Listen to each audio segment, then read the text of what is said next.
Hi, I'm Brian with 321 Stretch here in Melbourne, Florida. I'm starting an assisted stretching business and I want to tell you a little bit about it. Most people, if you're like the average person, you've never had an assisted stretching session. And so for that reason, I just wanted to kind of go over some of it and what it is and who might benefit and all that good stuff. So there's a couple different stretching studios out there. Here in the Melbourne area, we have two that are franchises. One is Stretch Zone, another Stretch Lab.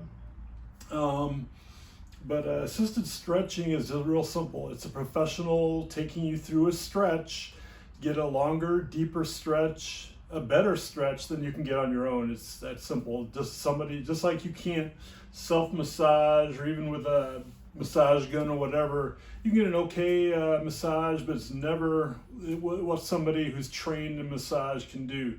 Same thing, a professional can get a much deeper, better stretch than you're going to get on your own. Plus, if you just want to chill out for that length of time, you can do that too.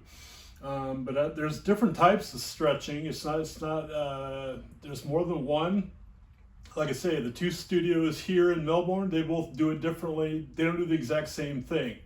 I've previously worked in two studios, one in Boca Raton, part-time in 2018. I worked in another studio in the Atlanta area in 2019, and they did it very differently than the other. So 4 different studios, they don't do it the same. There are different ways of doing it. But like I say, who's it for? It's for active adults. I'm trying to focus on those active adults between 40 and 70 who've had some injuries, who've had some bumps and bruises, maybe some car accidents, something along the way. That they want to be more active or they want to stay more active. For example, I play an over 45 softball league, and almost everybody there has either had injuries, going through some kind of current injury with a hamstring, a quad pull, quad strain, something like that. And I had a guy just the other day just asked me, hey, my hamstrings are always tight. I really need some help. And that's fine. So one of the things I would obviously do, as you can see here, I've got a portable table. The studios have stationary tables. I've got a portable table so I can come right to you, whether it's your home, work, office, apartment, gym, wherever. But anyway, so obviously, yeah, I'll spend some time stretching your hamstrings, but more than likely, if your hamstrings are always tight, then you may have an imbalance with some of the other muscles of the hips, and that's what I'm gonna look at. So that's one of the different things that I do. Golf. Obviously, the golf swing takes a tremendous amount of flexibility and mobility. And so if you're over 50, there again, especially the closer you get to 60 and beyond, you may have lost a little bit of flexibility, a little bit of range of motion. So getting that back is one of the things we can do with assisted stretching.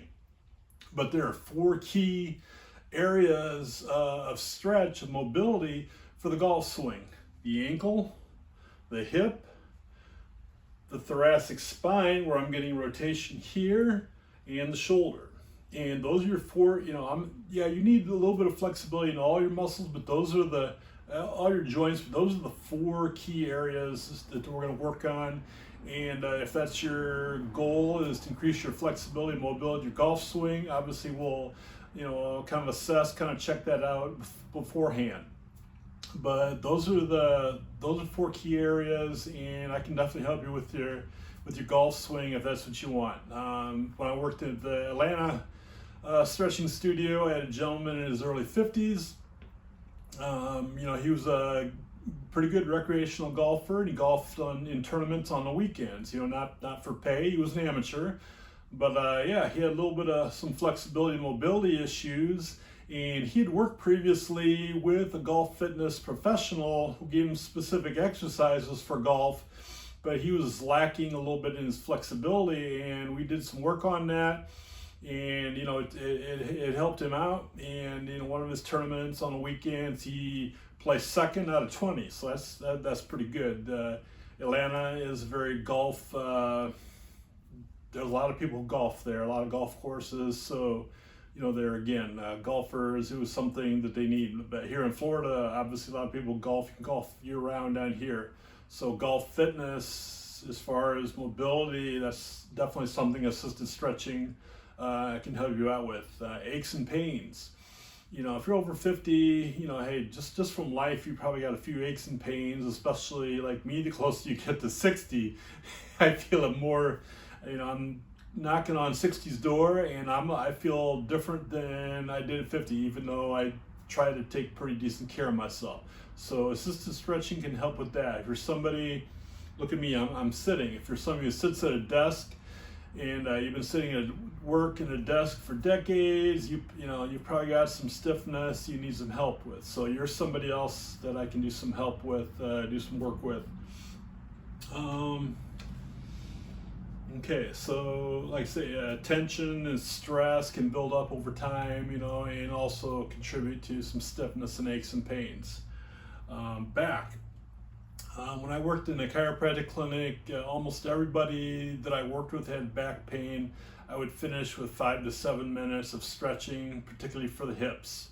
The hips and pelvis have a lot to do with, your low back. They work as a unit. Anytime, I'd bend over to pick something up, or lift something, these muscles and all these muscles working together as a unit. So you've always got to check everything in that unit to see what's going on.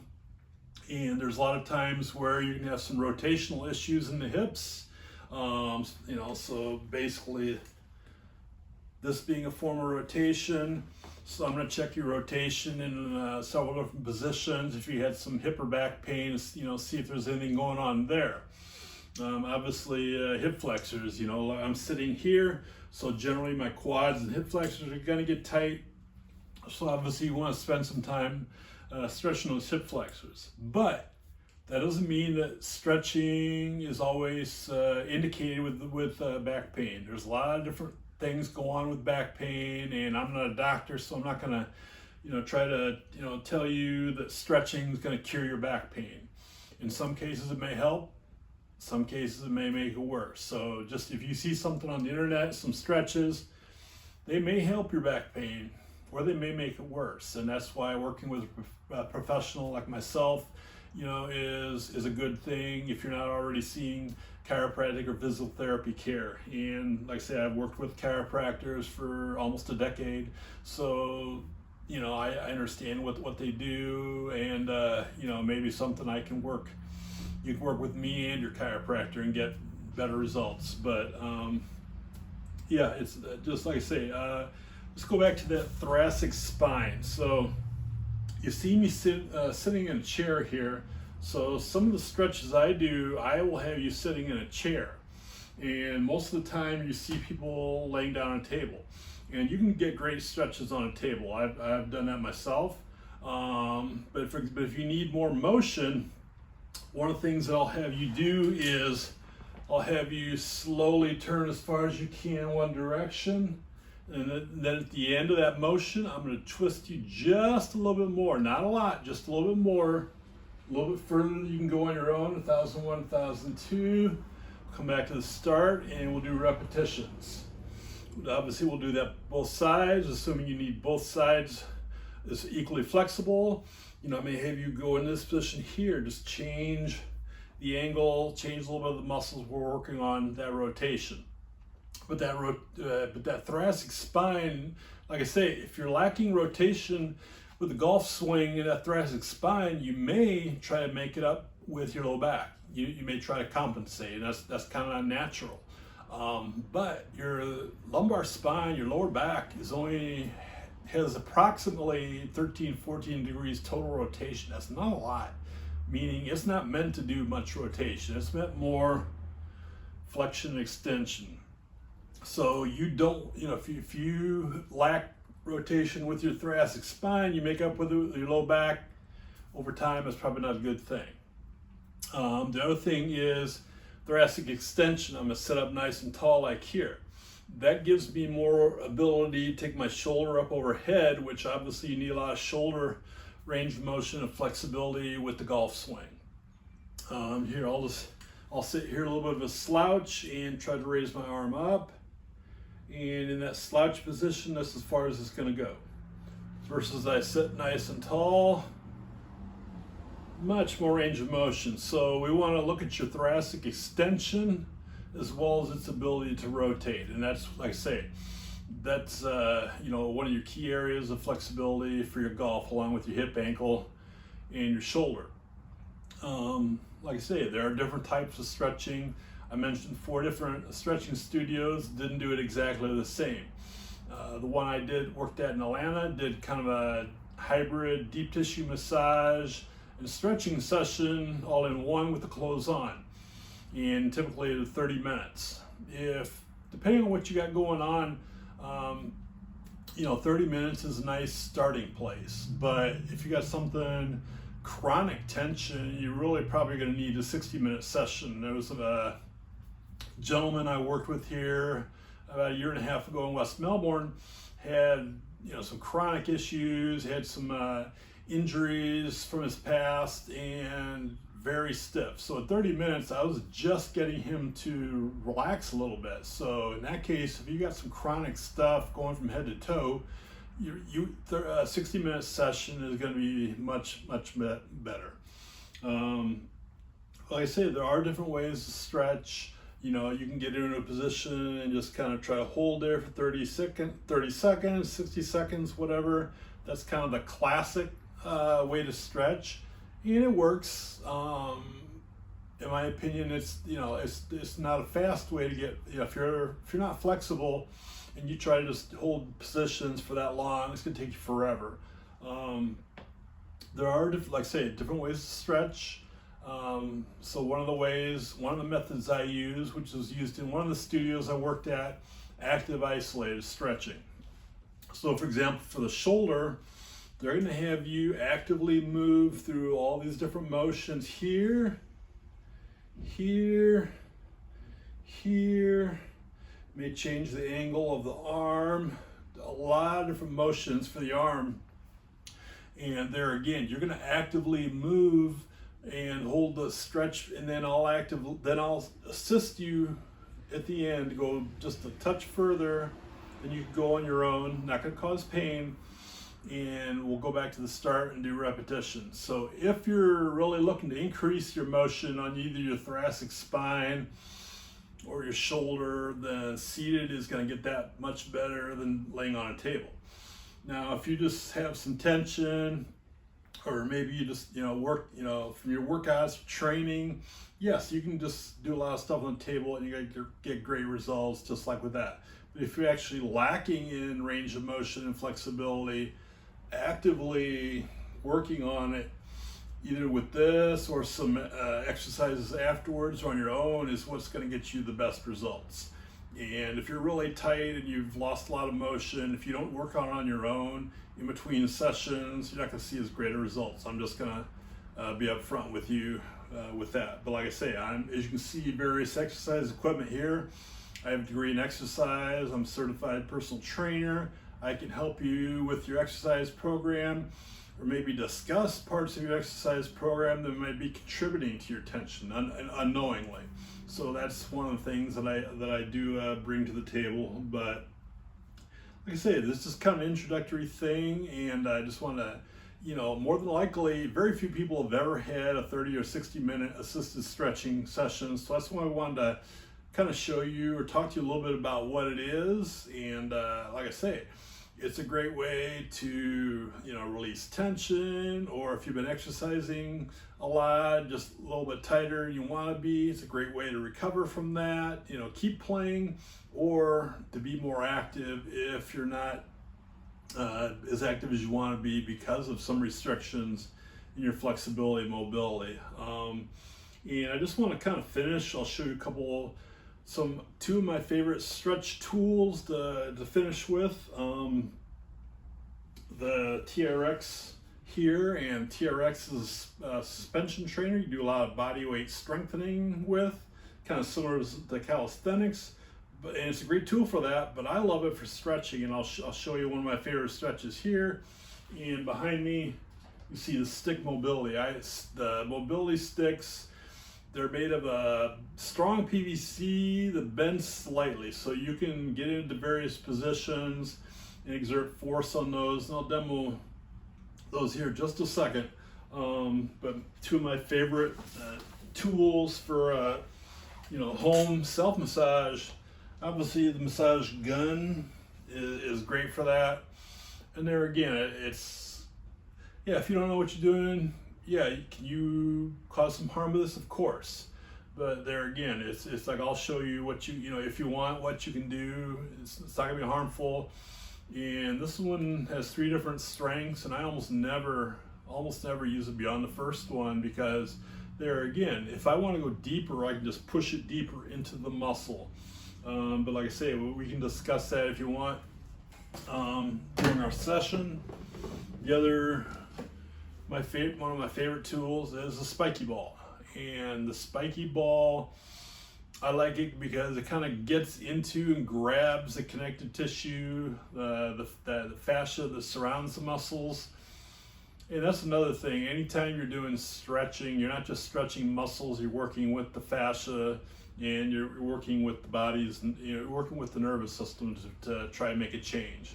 But I like this because, particularly on the bottom of the foot, the back of the hip, and the back of the shoulder and lat area, and I'll do various motions where I'll go do some slow motions, as well as just kind of sit there and let the tension do its work. But I think because the way that the spikes are spread out, they grab into the connective tissue, that fascia, and they just make a little bit more of a change than something like a lacrosse ball. Plus, this will stay in place a little better. Oftentimes, a lacrosse ball will kind of roll on you, and it's hard to stay in place. So this is one of my favorite tools for self-massage. So I'll just finish here with a couple stretches. Like I say, these are a couple of my favorites. And so like I say, I love this for stretching. There's a lot of different ways you can stretch with this, but just here, if you got some low back and tension, or just your lats are tight, and there again, your too tight lats can contribute to low back pain.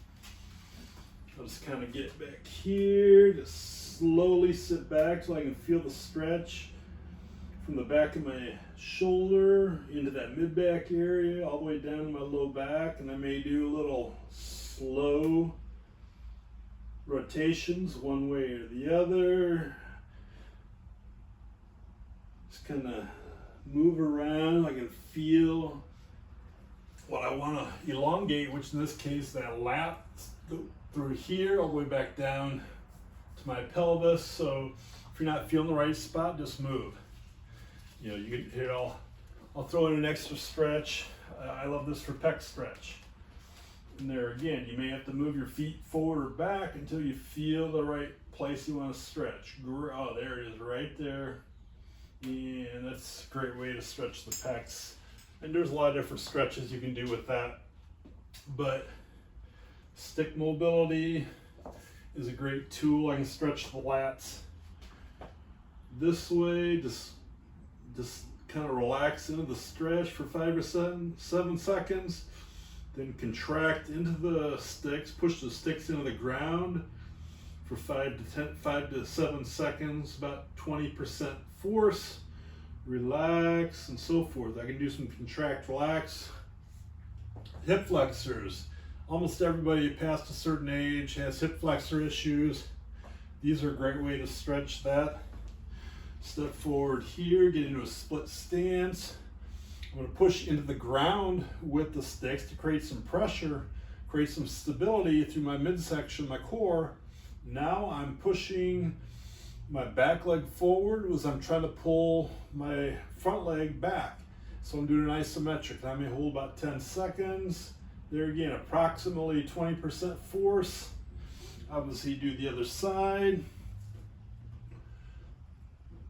There again, depending on your level of flexibility, you don't have to go super wide with your stance, but just a nice simple hip flexor stretch. You can do two or three of these on each side. And there again, increase your pressure maybe 10% with each repetition. So, you know, getting up to a max of maybe 50%. At least that's a nice way to, you know, start off with that. Over time, like I say, you may decide to increase that amount of force, amount of pressure. That's a great way to stretch your hip flexors as well as get your this gluteus max contracting well. You know, if you've got a problem with your low back or hip or hamstrings, this big strong muscle gluteus maximus, maybe it's not contracting as well as it should. That's the simple way to get it contracting. And so I'll kind of quit talking here, but this is what I do with assisted stretching. It may be different than anything else you've seen, but there again, you've probably never had a session, so all you've seen is maybe what's on the internet or a Facebook anyway. So like I say, if you want to follow me, you can go to 321 Stretch on Facebook. That's my business page, and get more information there.